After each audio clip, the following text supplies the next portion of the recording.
Salutations tout le monde, je suis vraiment content de vous voir.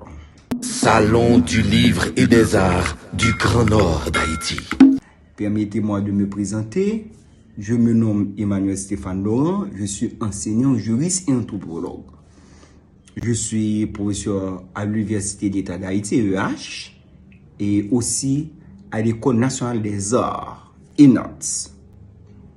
Mon camarade de promotion en anthroposociologie à la faculté d'ethnologie, qui est également professeur d'université et un des responsables du Salon du livre et des arts du Grand Nord d'Haïti, Ileus Papillon, m'a demandé de partager avec vous une réflexion sur le rapport entre le vaudou et l'identité culturelle en Haïti dans le cadre d'une vidéo.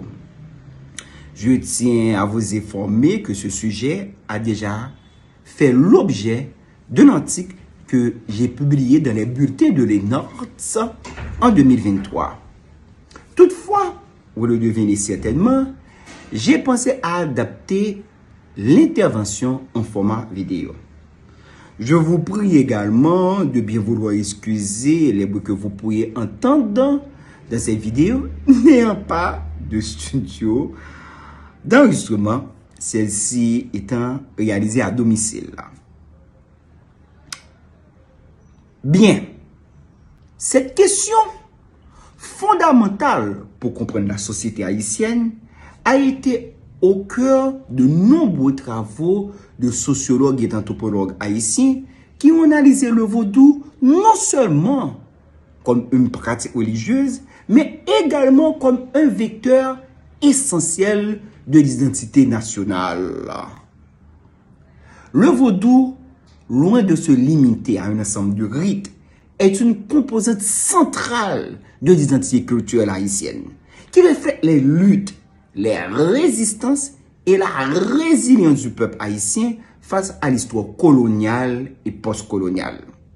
L'anthropologue haïtien, le docteur Jean Price-Moss, dans son fameux ouvrage « Ainsi par la langue », publié en 1928, a été l'un des premiers intellectuels du pays à mettre en lumière l'importance du vaudou dans la construction de l'identité haïtienne, considérant ces pratiques comme un pilier de la culture nationale, fondamentalement lié à l'héritage africain et à la résistance à l'assimilation occidentale. Il déclare dans ce livre, et je cite, « Nous n'avons de chance d'être nous-mêmes que si nous ne répudions aucune part de l'héritage ancestral. » Point fermé les guillemets, fin de la citation. Et il estimait que cet héritage, les Haïtiens le devaient à 8/10 à l'Afrique.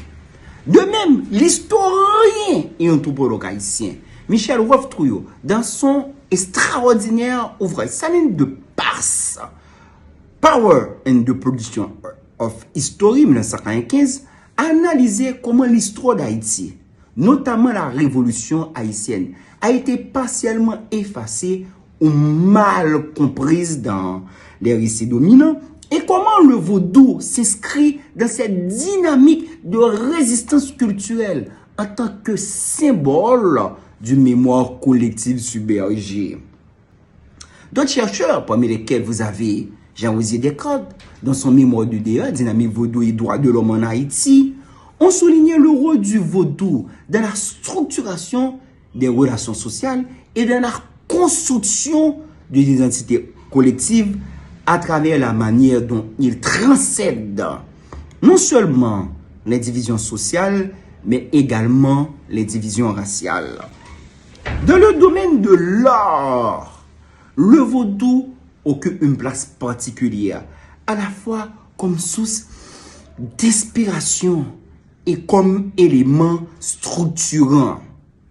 Les artistes haïtiens, qu'ils soient peintres, sculpteurs, musiciens ou danseurs, ont largement intégré des éléments de la symbolique vaudou dans leurs œuvres, donnant ainsi une visibilité artistique à cette dimension spirituelle et culturelle.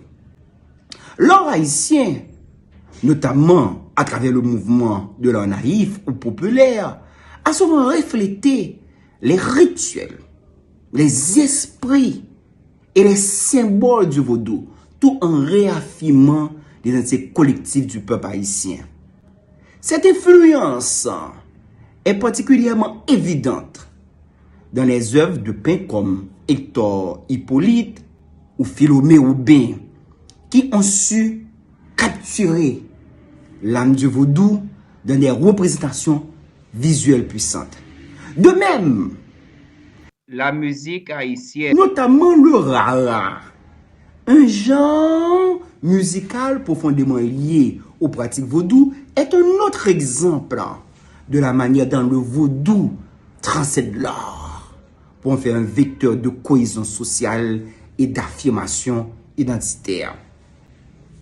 Ainsi, il est important de comprendre comment le vaudou façonne et est façonné par l'identité culturelle haïtienne, en soulignant son rôle central dans la création d'une société résistante, fière de son héritage africain et mettant en lumière les débats autour de la valorisation de ces cultures dans un contexte de mondialisation et de post-colonialisme. Salon du livre et des arts du Grand Nord d'Haïti.